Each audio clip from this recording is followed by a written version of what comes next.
Hi everybody from a beautiful day in Skyrim. I'm at Skyfall estate today and I've already done a video of this property previously when I did the buildable edition, and then one of my viewers, Shonso, said to me that apparently this version, the pre-built version, has a lot more decoration, so I thought, well, I'd give it a look because you know I'm all for that. I'm all about the decoration.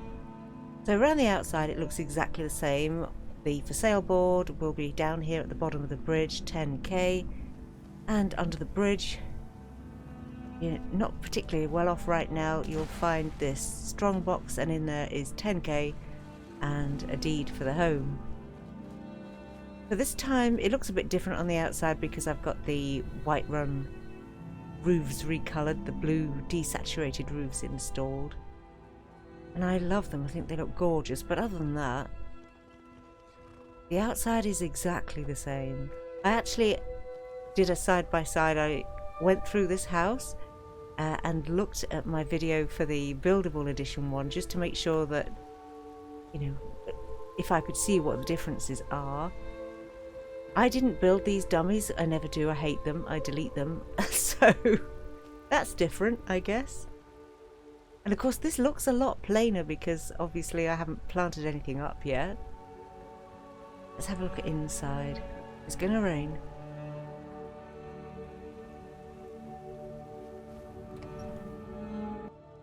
So obviously the main difference with this is that there are 3 followers here and you're stuck with them if you get this version of the home, whereas with the buildable version you don't have to hire them.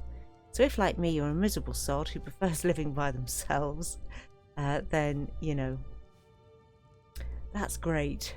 But otherwise, there are 3 of them. You can have them as followers. I think one of them is marriageable. And this hallway, as you can see, this is wooden. The buildable version, I think I must have gone with stucco walls, which I actually prefer. There's such a massive expanse of wood here. And literally the only bit of decoration that's different in here is this picture. As far as I can tell.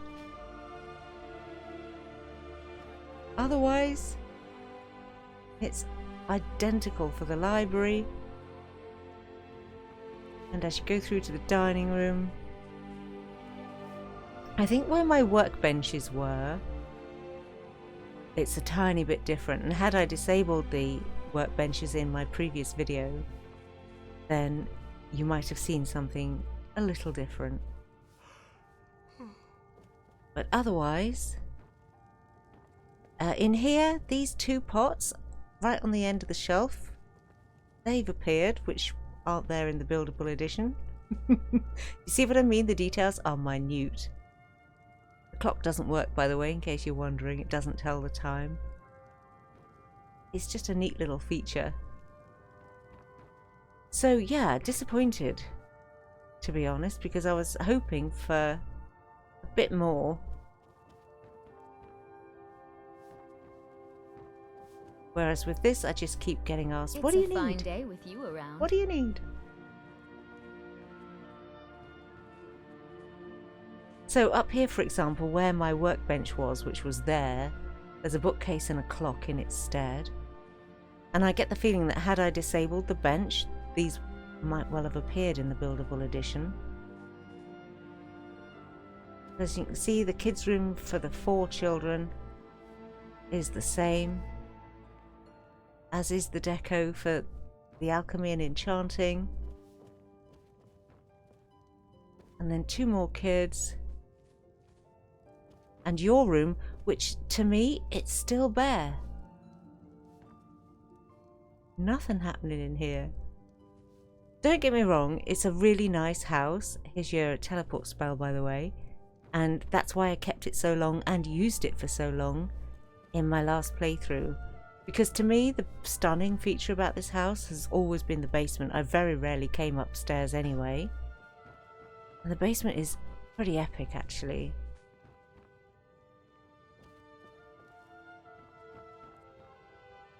So, down here, and as you can see, this time, all empty. I haven't done anything with this house. I've literally only just installed it. Smithies are the same. And it is pretty awesome. I will just show you what the place looks like, because if you haven't seen the other video and can't be asked to go and check it out, I don't blame you. And you'll get a good idea of it from this. Obviously, building it yourself, I find super satisfying. I love all the buildable homes. Need something? And I will be doing Silverstead very shortly.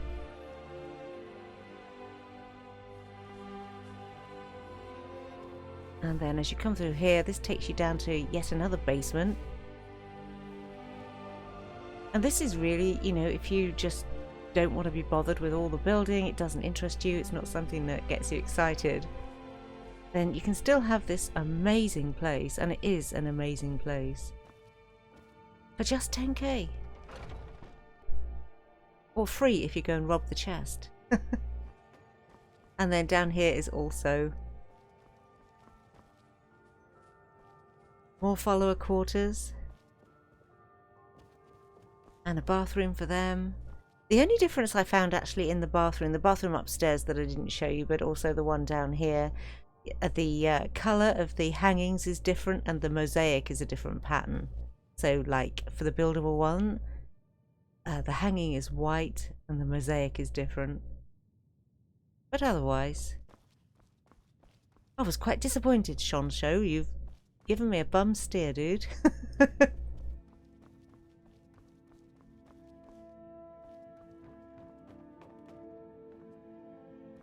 And here's your swimming pool. Big old bathing pool anyway. Isn't it weird how some mods you just don't get that effect at all with the squares of water, and other mods like this one you do. It's kind of immersion breaking for me. And here's your exit outside to the deck. And I mean the armory. Holy moly, it's absolutely enormous, isn't it? And this is in addition to all the others upstairs. I never did actually fill it in my last playthrough, although I did come very close. I was also filling up Texarium at the same time, so, you know, I collect a lot of crap when I'm playing Skyrim. This time not so much.